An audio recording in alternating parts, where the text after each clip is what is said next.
Baseball Prospectus has put out its PECOTA standings. Today's the first day. But before we jump into those, because it's easy to take shots, we thought we'd actually look back to see how well they've done over recent years. So these are the PECOTA projections. These are just notes from 2017 to 2019. And just so we put into perspective what we're actually looking at.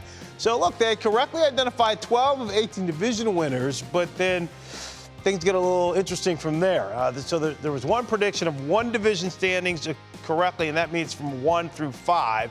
That was the AL East in 2019. And then about 30% of the year predicted victory totals within a margin of 5 games. So we didn't hold them to exactly the numbers, the records they put up, but within a margin of 5 games. And so just so you have that perspective. Now, let's jump to what they say the NL Central is going to look like here in 2021.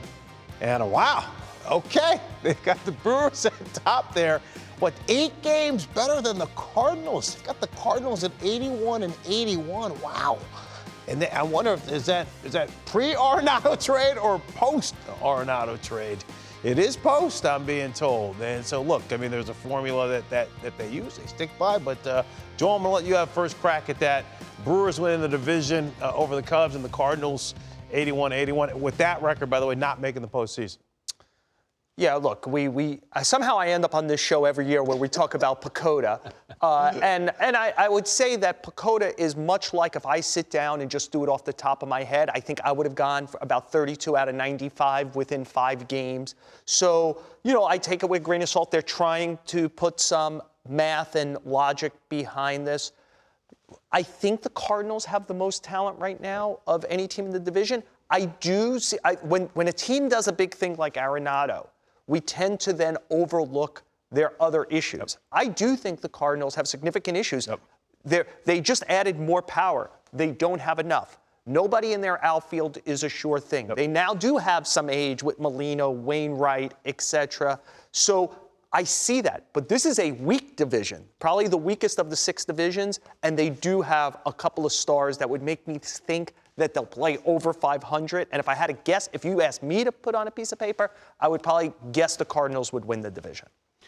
You know, I'm not on social media, but sometimes they say, what do they say? Any news is good news, even if it's bad. And I think sometimes we're talking about it. Right, so right. I predicted things wrong. It's not about the prediction. I think we've been brainwashed to believe certain things that go into a computer, like age. Right. It's not for everybody, right? And so they've gotten some things consistent. Molina and Wainwright discount a little bit because normally players of that age, don't perform as well. But those are they're their own individual players. Yeah, if you're a Braves fan, you're going to love PECOTA because they've been dead wrong on Braves the last 4 years, right? So you're going to love the fact that they got them low again, and the fact that they just don't value young pitching. And so when you're putting this together, I think it is a shot in the air. Like, there's no way. I mean, if you ask me to predict everything that's going to go on based on what I know, having played the game, I'm going to get close, but I'm not going to get it right. So it'd be easy to take shots.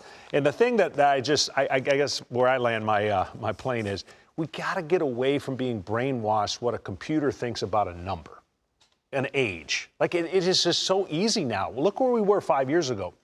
I promise you, if we continue down this road, there will be no Major League Baseball players playing past the age of 32 based on the trends that are happening, and I don't think you can universally accept that. That's my only problem with when I hear, this pitching staff's too young or this guy's too old and he can't.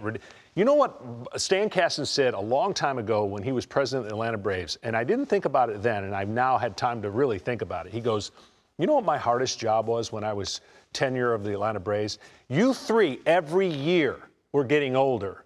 And at some point, I didn't think you 3 were going to be able to do what you did. That was my hardest decision every year. The older you got, and he says, I'll be darned, you guys kept doing it. Right. But imagine if we had adhered to that principle just across the board based on, well, of course they're not going to be what they were in 2002 or 3 and 4. And I think there's a dangerous trend to kind of just follow.